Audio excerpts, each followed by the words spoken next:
What's up, Lego builders? Welcome back to Coconut Brick Studios. Today, I'm going to be recreating famous scenes in Star Wars, but with Gungan warriors. I am the Senate. Just kidding, even though that would be epic. I'm going to be recreating famous scenes in Star Wars, but substituting in my custom Rhino Company clones, who are an elite group of custom troopers I created to go on special missions and do cool stuff. I'll link a full lore video in the comments. There are no rules or time limits for this particular challenge to allow for full creative freedom, which at first sounds great until you realize 80% of my parts are tied up in one mock right now. So I don't have much to work with. That being said, I've got some spicy mocks cooked up for you guys, so don't forget to execute Order 66 on that like button, and let's get started. I'm going to build these mocks in chronological order of when they happen, just to make things more organized, and the first mock takes us to the very beginning of the Clone Wars on the tropical paradise that is Geonosis.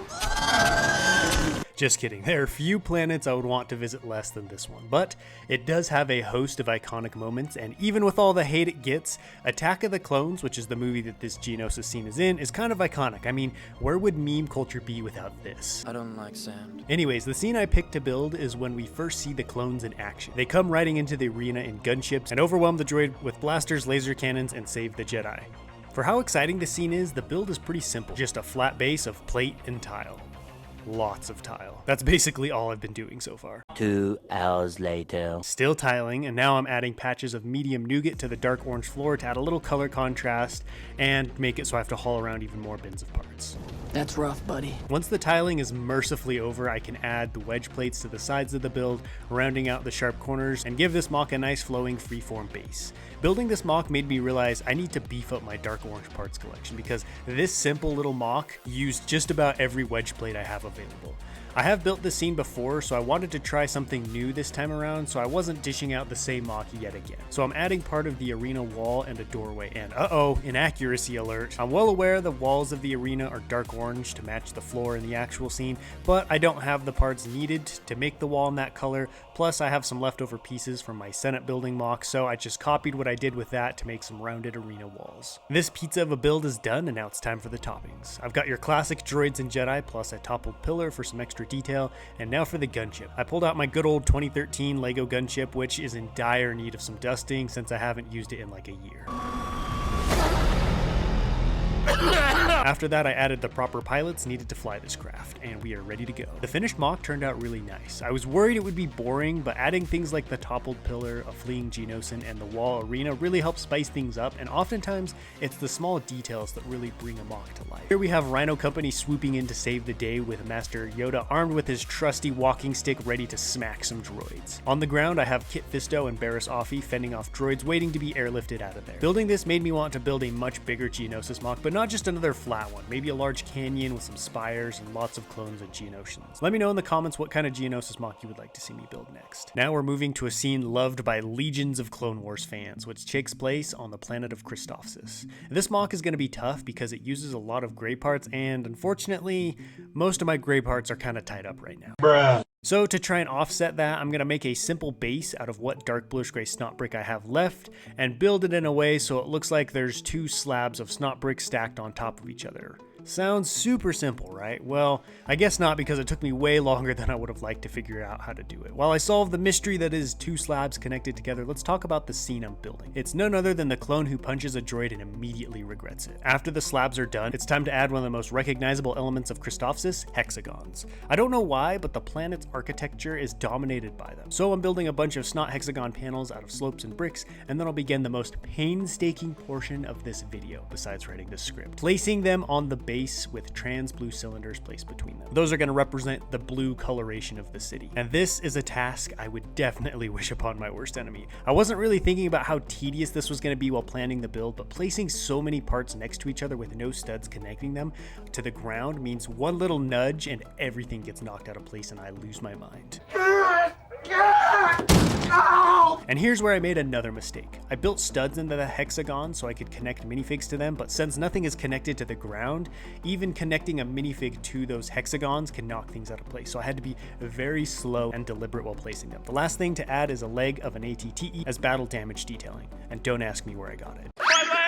This mock did not turn out at all how I originally planned. I was hoping to add some buildings and kind of, bigger structures, but just because of the way it was being built, I became increasingly worried that I was going to hate it, and I just wasn't really able to add that kind of detail. But for how simple it is, I do like it.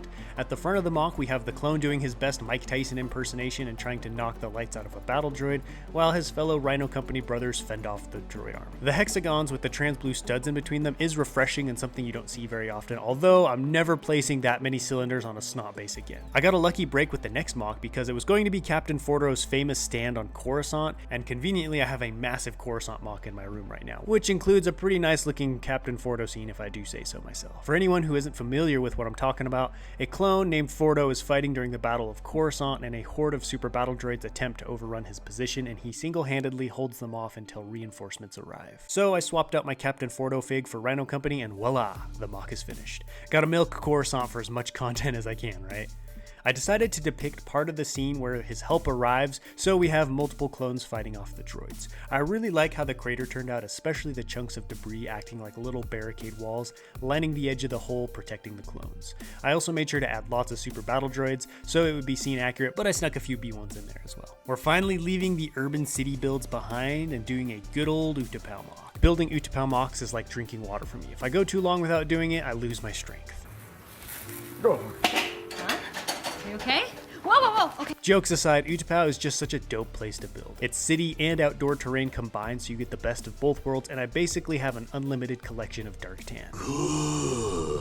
The actual scene takes place in a cavernous city, I believe, which I obviously can't recreate at this scale, so I'm just going to do a classic cliff wall with a little plateau area and another wall behind it. At this size, it's more about capturing recognizable elements and colors from Utapau instead of an exact recreation. And this time around, I'm going to try and add something I haven't done since the big one, but we'll get to that later. The scene I picked to build is during the Battle of Utapau when a legendary 212th Trooper jumps up on a crab droid and blasts it into oblivion. Obi-Wan saying hello there was a close second.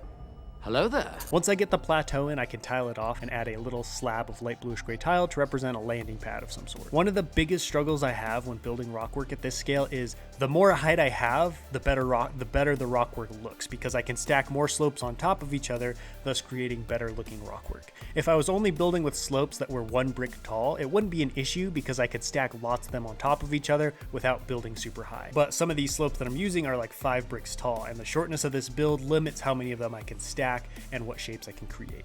Another challenge with doing rockwork in a build challenge is the front or the pretty side is always facing the camera and you guys, so I can't really see what I'm building or what shapes are being created with the slopes. I basically just pick patterns and techniques I've used in the past and hope they all fit together well. But that's enough rockwork lecturing for today. Read pages 6 through 8 of Rockwork 101 for the quiz on Monday. After the rockwork is mostly done, I need to build a little catwalk of sorts. This is one of the more recognizable features of Utapau for me. The reason I don't include catwalks in my builds is because typically you need 2 walls or a roof for them to connect to, since they're suspended up off the ground.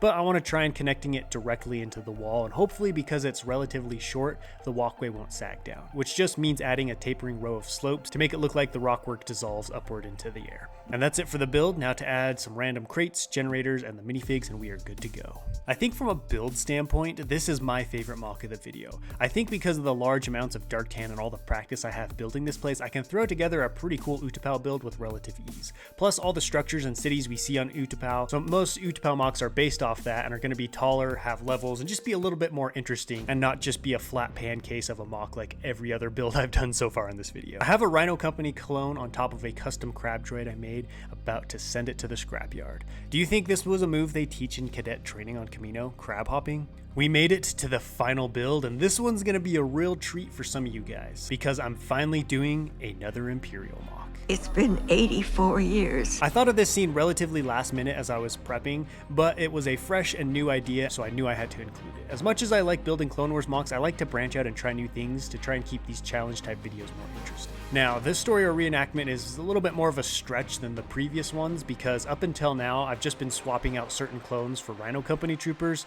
a clone for a clone, if you will. But this scene, there were no clones present. I'm building a mock of Darth Vader's terrifying hallway entrance at the end of Rogue One. Let's just say in this universe, he chose Rhino Company to provide backup since the 501st were on vacation and stormtroopers can't hit a target to save their life, literally. In addition to this being a mock I've never done before, it uses a color I almost never use. Everything was going pretty smooth with the build until I got to the side panels, which would be the corridor walls. I did the math, built the panel, put it in place, and realized somehow I still made it too long. It just went into the other wall panel. The reason I'm building the sidewalls like this instead of with brick is so I can stick the whole panel at an angle, so it looks like the walls angle inwards up to the roof and angle inward toward Vader and the door, thus guiding the eye to the main attraction. As is often the case with mocks I haven't done very often or never done before, I was a little worried I wouldn't like this one. Ship corridors, while relatively easy to build, aren't very interesting in my opinion unless you really go all out with the detailing and techniques. Two things that are very hard to do in these types of build challenges. But I like this. It's simple, and even though not super accurate to the reference material, definitely makes you think Vader hallway scene. Although I feel like this one is more reminiscent of the episode 4 scene. Well, another mock challenge in the books. It was fun to build with Rhino Company again, even though I didn't get to use their custom ATTE. And let me tell you, I'm really tired of how limited I've been on parts for these past couple of challenge videos, but thankfully this will be the last one I do before Coruscant is taken down, at least partially. And the next challenge is going to have much bigger mocks, and I'm revisiting the Star Wars World War II mashup idea, and I am super excited to get building. I'm sure there are scenes people would have chosen to recreate in this video instead of what I picked, so let me know what famous moments you would have chosen to recreate down below in the comments, and I will catch you next time, but until then, happy building.